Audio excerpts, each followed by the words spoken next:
अस्सलाम वालेकुम। General knowledge test series का टेस्ट नंबर 43 है और जो दिसंबर का मॉक टेस्ट लिया था 100 मार्क्स का, उसका ये सेकंड पार्ट है। इट मींस क्वेश्चन नंबर 21 से लेकर 40 तक।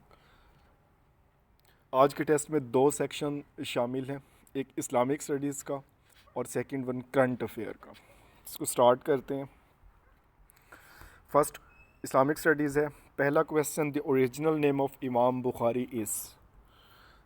Mohammad bin Ismail al Bukhari, famous personality, और इनकी बर्थ का पूछा जाता है 184 आफ्टर हिजरी और इनकी डेथ है 256 आफ्टर हिजरी। और सही बुखारी और सही मुस्लिम को सही ऐन कहा जाता है, मोस्ट अथेंटिक बुक मानी जाती है सुन्नी स्कूल ऑफ थॉट की। इसके अलावा इसकी जो अहादीस का नंबर भी पूछा जाता है वो डिफरेंट, अगर आप सर्च आउट करें तो डिफरेंट नंबर आता है। जो पीपीएससी में कॉमनली आता है उसमें जो करेक्ट आंसर है 7275, 7275। तो इमाम बुखारी के अलावा जितने और सहासत्ता में 6 किताबें हैं उनके नाम भी याद होने चाहिए। Next one, gathering on Arafat during हज इज़ मेड ऑन 9th ज़िलहज और इसको अराफात डे कहते हैं। और ये सेकंड डे होता है हज के मौका पर। हज के जो मोस्ट इम्पॉर्टेंट है, मतलब 8 ज़िलहज से लेकर 13 तक, ये सारे इवेंट्स इसमें होने चाहिए। जैसे रमी है, जमरात है, इसके अलावा कुर्बानी है, वो कहाँ पे होती है, खुतबा कहाँ पे होता है, किस मस्जिद में होता है। तो इसको थारोली इस टॉपिक को करें। हज के लिटरल मीनिंग क्या होते हैं, हज फ़र्ज़ कब हुआ, तो इस तरह की चीज़ों को कवर अप करें। नेक्स्ट वन, किताबुल असर इज़ कंपाइल्ड बाय। अब यहाँ पे थोड़ी सी कंट्रोवर्सी आ जाती है कि बाज़ औक़ात यही सवाल आता है और उसमें जो करेक्ट ऑप्शन होता है वो इमाम आज़म अबू हनीफ़ा, मतलब चारों इमाम के नाम दिए होते हैं जो जरिस्प्रूडेंस के इमाम हैं। तो किताबुल असर बेसिकली जो लिखी गई थी, इट वाज़ रिटन बाय इमाम मोहम्मद अल शायबानी, जो इमाम आज़म अबू हनीफ़ा के शागिर्द थे। जो इमाम आज़म अबू हनीफ़ा हैं, नुमान बिन साबित जिनका ओरिजिनल नाम है, उनकी बेसिकली कोई किताब नहीं है, बट ये किताब उनके नाम से मंसूब की जाती है। अगर ऑप्शन में एक साथ कभी नहीं आए, जब भी एग्ज़ाम में आया है, या तो इस तरह से पूछा गया है या फिर चारों इमाम के नाम से पूछा गया है, तो फिर इमाम आज़म अबू हनीफ़ा करेक्ट आंसर होगा। नेक्स्ट वन, फोस्टर, इसमें FOSTER, रज़ाई बहन जो थी हॉली प्रॉफिट की, शी वाज हज़रत शीमा जो हलीमा सादिया की बेटी थी। इसके अलावा उनके फॉस्टर ब्रदर का भी पूछा जाता है हॉली प्रॉफिट के, उनका नाम अब्दुल्ला।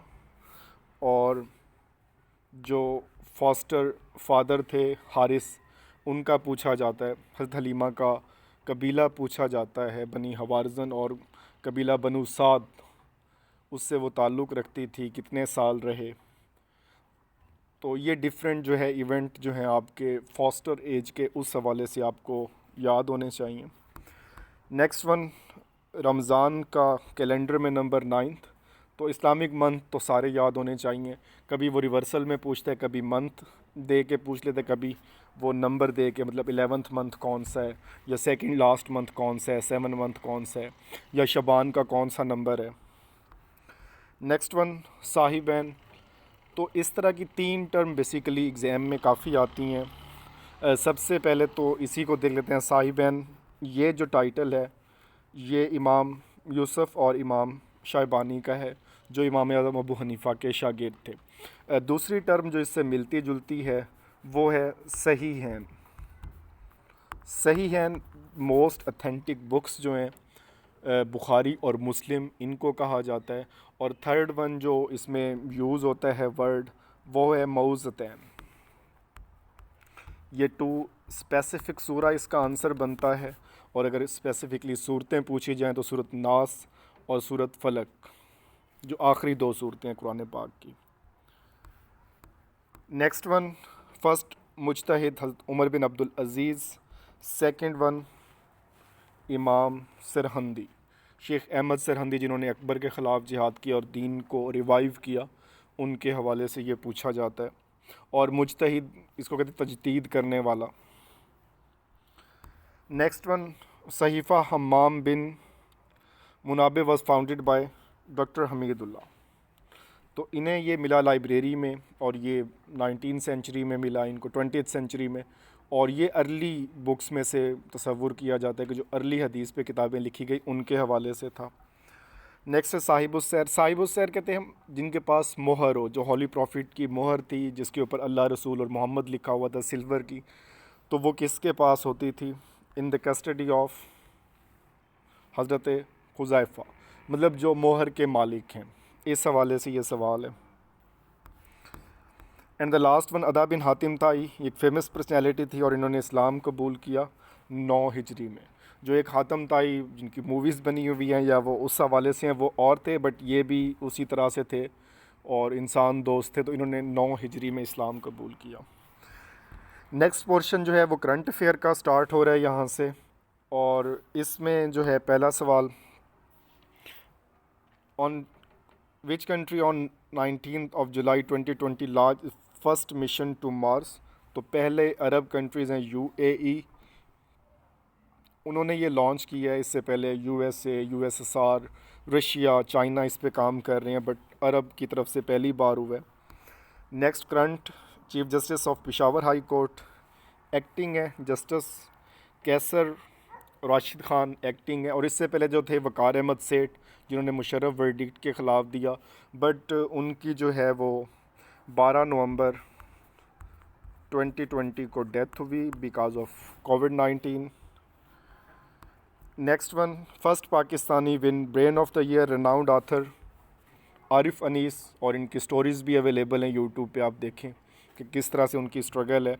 और बेसिकली इन्होंने मेंटल हेल्थ के हवाले से लिखा है काफ़ी सारा। और current secretary state of USA Mike Pompeo, और इनके रिसेंट विज़िट भी हुए अफ़गानिस्तान में, इसराइल में। तो इस हवाले से ये काफ़ी न्यूज़ में रहे, और अब इनकी तो गवर्नमेंट ख़त्म होने वाली है। और न्यू जो इलेक्टेड हैं यहाँ पर जो बाइडन है, जो नए सेलेक्ट हुए हैं सदर। नेक्स्ट, जो Biden won the US election 2020 belongs to Democrat. तो यहाँ पे जो 2 पार्टी सिस्टम प्रिवेल करता है, एक रिपब्लिकन है और दूसरे डेमोक्रेट है। ट्रम्प साहब रिपब्लिकन के थे और डेमोक्रेट के इसमें जीते हैं मेंबर। और इन्होंने जो वोट लिए हैं 306 टू 232 ट्रम्प और 306 इलेक्टोरल वोट्स जो हैं वो जो बाइडन के हैं। Next one, current governor of Gilgit Baltistan Raja Jalal Hussain Makpoon, ये इनका नाम है। तो गवर्नर जैसे सिंध के हैं इमरान इस्माइल, पंजाब के ग़ुलाम सरवर हैं। तो गवर्नर आपको सारे सूबों के याद होने चाहिए। और इसमें टोटल जो है वो हमारे पास स्टेट बैंक का गवर्नर, उनका भी पता होना चाहिए। नेक्स्ट वन, OIC की सेकंड जो 48th सेशन होगा, it will be held in Pakistan, और इसका वेन्यू होगा इस्लामाबाद में ये होगी। और जो 47th है जिसमें ये डिसाइड किया गया है, तो वो इससे पहले जो हुई थी वो नाइजर, या उनके जो सिटी है नाइजर का नियामे, उसमें ये हेल्ड हुई थी 47th। और उसमें न्यू सेक्रेटरी अगले साल का भी चुन लिया गया, उस्मान बिन तलहा आई थिंक उनका नाम है। Next one, PSL 5 one by Karachi Kings, और PSL 4 जो जीता था वो क्वेटा ग्लेडिएटर्स। तो इसमें आपके इनके कप्तान के नाम भी याद हों, इतने फेमस तो नहीं है, बट इसमें 1-2 बार क्वेश्चन आ चुके हैं इन पे फिर भी। Next one, 4th regional comprehensive economic partnership summit 2020 was virtually hosted by Vietnam के जो प्रेसिडेंट है उन्होंने इसको चेयर किया, बट ये ऑनलाइन हुई। और बेसिकली ये जो RCEP है, ये free trade agreement Asia Pacific के हवाले से फ्री ट्रेड पे जो है ये कर रही है काम। और इसका जो आइडिया था वो इंडोनेशिया ने इनिशिएटिव इसका लिया था। And the last one is on the day of November of the leap year the US presidential election are conducted on Tuesday. इसमें थोड़ी सी कम्प्लेक्सिटी है। फर्स्ट ट्यूसडे आफ्टर मंडे, मतलब इससे पहले सोमवार का आना लाजमी है। मतलब अगर 1 तारीख जो है 1 नवंबर को ट्यूसडे है तो उस दिन इलेक्शन नहीं होगा। अगर मंडे है तो फिर 2 तारीख को इलेक्शन हो जाएंगे।